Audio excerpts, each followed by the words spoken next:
the speed of sound, it would release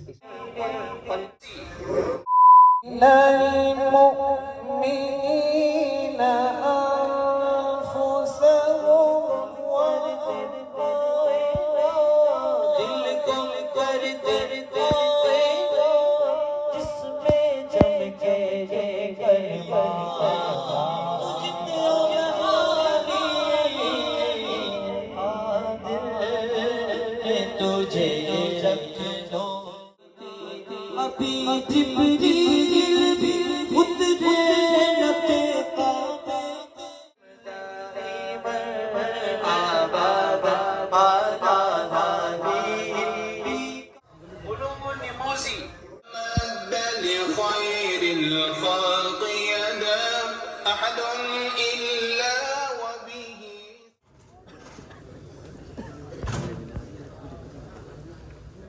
delivered here, discussed here. I hope you accept it wholeheartedly, inshallah. Speed of sound travels through waves. Sound waves, this microphone and everything, whatever you are hearing, there's a sound. It works through waves. The radios, the frequencies, they jump through different frequencies and waves. Am I right or not? You may have heard the sonic boom. You ever? Sonic boom. It would take off, and as it is, airbound, it would travel, and as soon as it touched the speed of sound, it would release a sonic boom. Sonic boom that marks the excess. Do we really mean by what we say? Because Allama Iqbal has beautifully said, Muhammad sallallahu alaihi wasallam ki muhabbat deen haq ki shart awwal hai. Isi mein ho agar khami to sab kuch namukammal. Muhammad ki muhabbat hai sanad azad hone ki, khuda ke damane tawheed mein abad hone ki. So the love of the Holy Prophet sallallahu ta'ala alaihi wasallam is the first and foremost thing which is required for us, which is needed for us. Ala Hazrat Imam Ahmad Rida Khan rahmatullahi ta'ala alayhi says it very beautifully.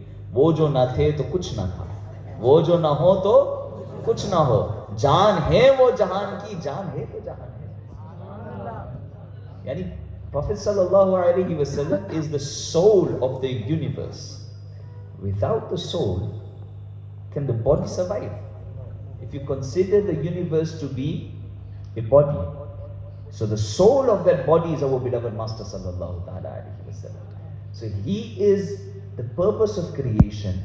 He is the reason why everything was created. He